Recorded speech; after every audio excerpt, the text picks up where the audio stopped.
Hallelujah. Facebook पर 15 minute का ही video चलता है, इसलिए आधा आधा वहाँ पर कट जाता है या काटना पड़ता है। मैं तो पूरा करती हूँ आधा घंटा, लेकिन वो वहाँ आधा कट जाता है। आपको भी महसूस हुआ होगा कि कैसे वो कट रहा है। तो ये एक बात मैं आपको बताना भूल गई, लेकिन ऐसे हो रहा है कि वो संदेश आधा आपको नहीं मिल पाता। Sorry for that.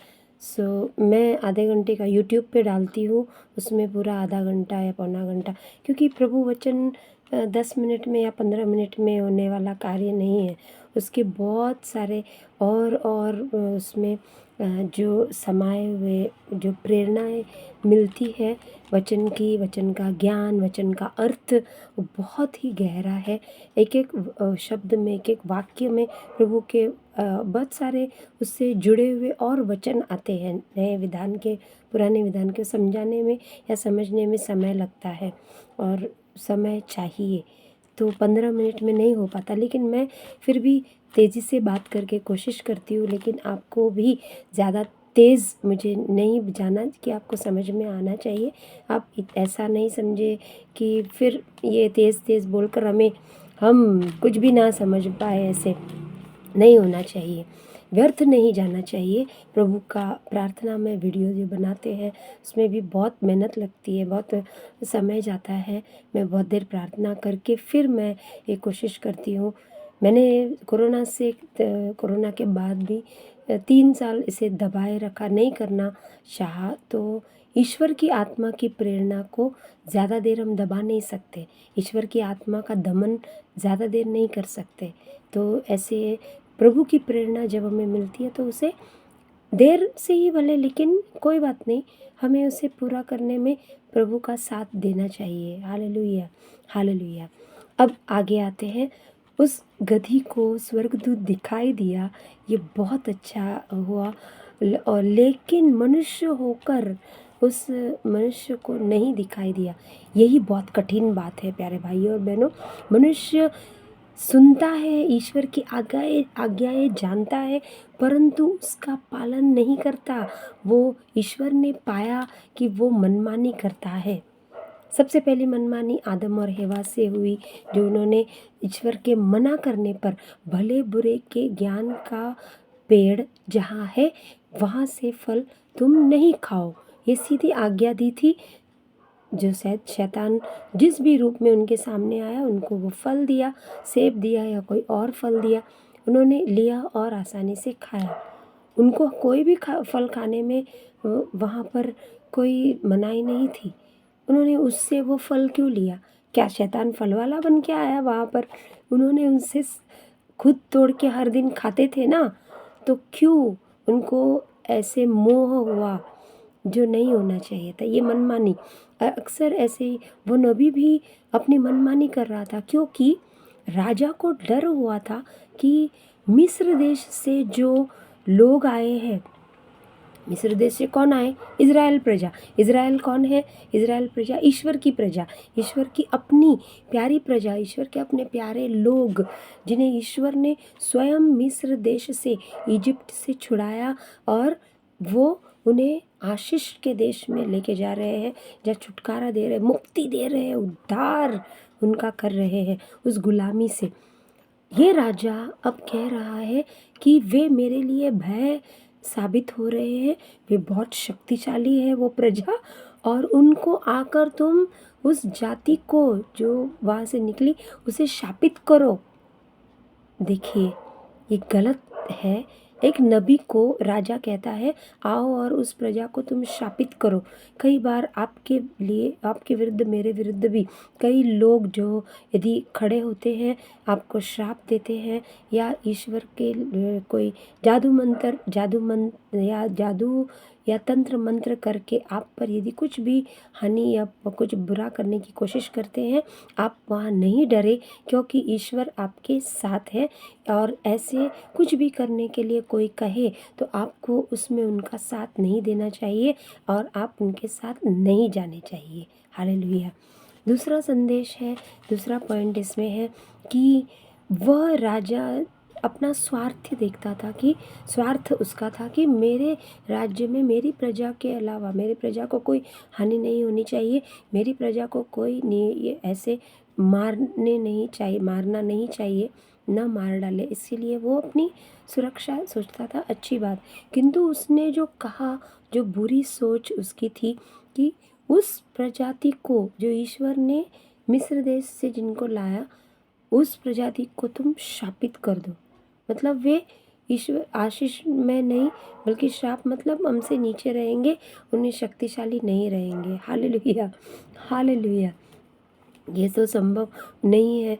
बालाम नबी ने पहले मना किया कि तुम मुझे राजा के दूतों को, राजा ने अपने सेवकों को भेजा, मंत्रियों को भेजा और कहा तुम्हें राजा सब कुछ देंगे, जो तुम्हें चाहिए उनसे मांग लो। लेकिन उसने कहा यदि राजा अपने महल का सारा सोना चांदी जो भी है मुझे यदि दे दे, तब भी मैं ये काम नहीं करूँगा, मैं ईश्वर की प्रजा को शापित नहीं करूँगा। फिर भी मैं जाकर रात भर प्रार्थना करूँगा और तुम्हें फिर संदेश दूंगा, या तुम्हारे साथ भोर पे सुबह होते ही मैं चल सकता हूँ। ऐसे उसने उनको आश्वासित किया। इस पर ईश्वर को गुस्सा आया कि तुम एक तरफ ना कहते हो, तुमने मना किया जाने से, और अब तुम उनको बोलते हो कि सुबह मैं रात भर प्रार्थना करके तुम्हें संदेश बताता हूँ। और वो प्रभु से प्रार्थना करके जो संदेश बताएगा वो भी वही मना ही ना ही होगा ना। किंतु वो उसके साथ जाने के लिए तैयार हुआ। इस पर ईश्वर को क्रोध आया, ईश्वर को अच्छा नहीं लगा। ये क्रोध, ईश्वर प्रभु का क्रोध हम देखते हैं। प्रभु को क्रोध हुआ 22 अध्याय में 22 वचन में ए भाग। और ईश्वर के दूत को क्रोध हुआ, ईश्वर का प्रभु का दूत, उसने प्रभु का क्रोध पहले है, प्रभु को क्रोध आया। दूसरा है प्रभु का दूत उसे रोकने के लिए उसके रास्ते में खड़ा हुआ। प्रभु ने उसे समझाने की कोशिश की बालाम को कि मत जाओ, वो नहीं सुना। दूसरा, फिर से ईश्वर ने ये छोड़ा नहीं उसे। प्रभु का दूत, अपने दूत को, प्रभु ने भी अपने सेवक को भेजा। दूत मतलब प्रभु का सेवक है, और वो आकर संदेश प्रभु का देता है। उस गधी को रोका जिस पर वो बैठा है, जिसके एक पैर खींचने से वो नबी नीचे गिर जाएगा, उसकी हड्डी पैर टूट जाएंगे, पसली, और वो नहीं जा पाएगा। यही सोचा होगा। कई साल पहले, मुझे हंसी इसलिए आ रही है प्यारे भाई और बहनों, बहुत मज़ेदार भाग है। मेरी माँ ने मुझे सबसे पहले ये पढ़कर सुनाया था, और हम दोनों उसे पढ़ते पढ़ते हमें बहुत ही दिलचस्प लगा। प्रभु कैसे बोल रहे, वो उसे उसका मतलब मुझे समझाती थी और मैं उसे सुनती थी। जब भी मैं कभी प्रेयर से घर पे आती थी, हम इसे सुनकर उसका बहुत ही उसे मन से, वो प्रभु का वचन, उसमें बहुत गहरा वचन संदेश है। प्रभु के दूत को अनदेखा नहीं करो, प्रभु के संदेश को अनदेखा नहीं करो। तीसरी बात, प्रभु का क्रोध जब आता है उसे अनदेखा नहीं करो। वो करने पर महामारी या कुछ और बुरा हो सकता है आपके साथ, परिवार के साथ, सारी दुनिया में आज वही हो रहा है। लोग अपनी मनमानी कर रहे हैं, जैसे तरह तरह के जो नहीं करने चाहिए वैसे वैसे पापों में लोग जी रहे हैं। और दिन की क्या रात की क्या, दिन रात एक समान हो चुके हैं। लोगों को कोई है ही नहीं होश, या कि हम कौन से समय क्या पाप कर रहे, क्या गलत कर रहे हैं पता है, फिर भी वो करते जा रहे हैं। उसके पश्चात उनको तकलीफ़ होती है, बीमारी होती है, सब भी होती है, फिर भी नशा करते हैं। नशा इस तरह का करते हैं कि दूसरों को भी परेशानी होती है और खुद को भी होती है, सब बर्बादी करते हैं। इस प्रकार के नौजवान अधिकतर इसमें जा रहे हैं। उन्हें हमें रोकना है, प्रभु के पास लाना है। उसके लिए ये बहुत ही महत्वपूर्ण भाग है, बाइबल का संदेश है। इसे अपने हृदय में संजोए रखिए और इससे कुछ सीखने बहुत कुछ सीखने जैसा है इसमें। इसलिए मैंने कहा कि ये 15 मिनट काफ़ी नहीं होते डालने के लिए संदेश। और इसमें मज़ेदार बात और भी है प्रभु के दूत ने फिर से तीसरी बार एक अपनी तलवार निकाली, वो भी गधी को दिखाई दिया। गधी या गधा विनम्र है, हमेशा देखे कि उसका सिर नीचे रहता है, कभी भी, वो सिर्फ खाते वक्त नहीं, हर वक्त उसका सिर नीचे रहता है, उसकी गर्दन नीचे झुकी रहती है, घोड़े की ऊपर रहती है, वो तना रहता है, सीधा रहता है। लेकिन गधी या गधा, गधी मैंने कभी देखी नहीं, सुना भी नहीं था, लेकिन सिर्फ बाइबल पढ़ते वक्त मैंने इसमें सुना कि गधी भी ईश्वर के काम है। एक गधा ईश्वर के काम, यीशु के काम आया, वो मुझे पता है। लेकिन ये बहुत ही मज़ेदार किस्सा है जहाँ ईश्वर के राज्य में गधी का एक उल्लेख हुआ। उसका काम जो नबी को करना चाहिए था, वो उस गधी से ईश्वर ने करवाया। हालेलुया। और आगे बढ़ते हैं तो उसमें सुनाई वो संदेश है, प्रभु के दूत ने उसे रोकने के लिए रास्ते में उसे मोड़ा, वो मुड़ गया और बाद में संकरा रास्ता लिया। छोटी गली जिसे हम कहते हैं, दोनों तरफ दीवारें होती है, वहाँ कितनी कोशिश स्वर्गदूत कर रहा है, ईश्वर कर रहा है उस नबी को रोकने के लिए कि तुम एक गलत रास्ते पर जाकर उस राजा को यदि संदेश दोगे, मेरे लोगों के विरुद्ध, मेरे चुनी हुई इज़राइल के प्रजा के विरुद्ध तुम्हें नहीं बोलना है। ईश्वर ने उसे स्पष्ट कहा था कि तुम यदि जाओगे, रात भर उसने प्रार्थना की और फिर ईश्वर ने उसे वह संदेश दिया कि यदि तुम जाते हो, लेकिन राजा ने कहा, वो 22:6 में है कि तुम इस प्रजा को श्राप दे देना, इस प्रजाति के लोगों को श्राप देना। और फिर 20वें वाक्य में यहाँ पर वो नबी को ईश्वर ने स्पष्ट कहा, उसने कहा आप लोग रुकिए रात भर, मैं अंदर जाके मेरे प्रार्थना कक्ष में प्रार्थना करूँगा रात भर और आपको संदेश दूंगा।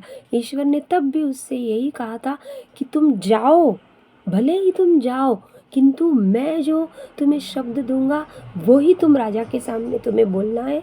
तुम अपने मन की उसे हामी भरकर मेरे लोगों के विरुद्ध नहीं करना। शायद उसने नबी का मन बदल गया, उसने वही देना चाहा जो उसके मन को भाया। तब ईश्वर क्रोधित हुआ, एक बार नहीं 2 बार स्वर्गदूत को भेजकर।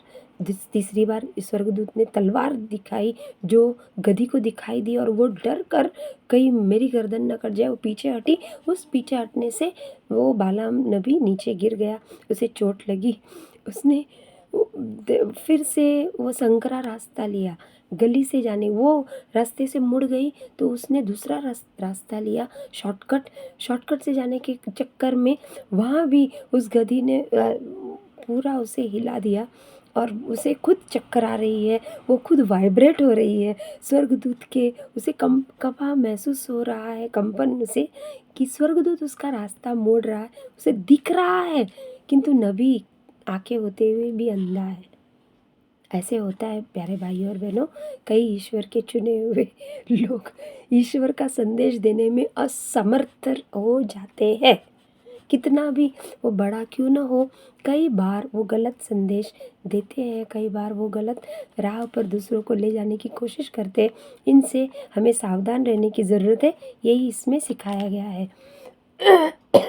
Hallelujah, hallelujah. चौथी बात उसमें है, एक वो संदेश है कि संकरे रास्ते पर दीवार से टकरा कर गिर गया। बालाम के हाथ में एक डंडा था, एक छड़ी थी, उसने जो बुरा काम किया ना, वो गधी को वो मारता गया। ये एक बहुत गलत कार्य है प्यारे भाई और बहनों। वो उस गधी को, हम भी कभी हमारे पास कुत्ते या बिल्ली पालते हैं, जानवर पालते हैं, तो हम भी उसको कभी कभी प्यार से मारते, कभी गुस्से से मारते, लेकिन ऐसे नहीं मारते।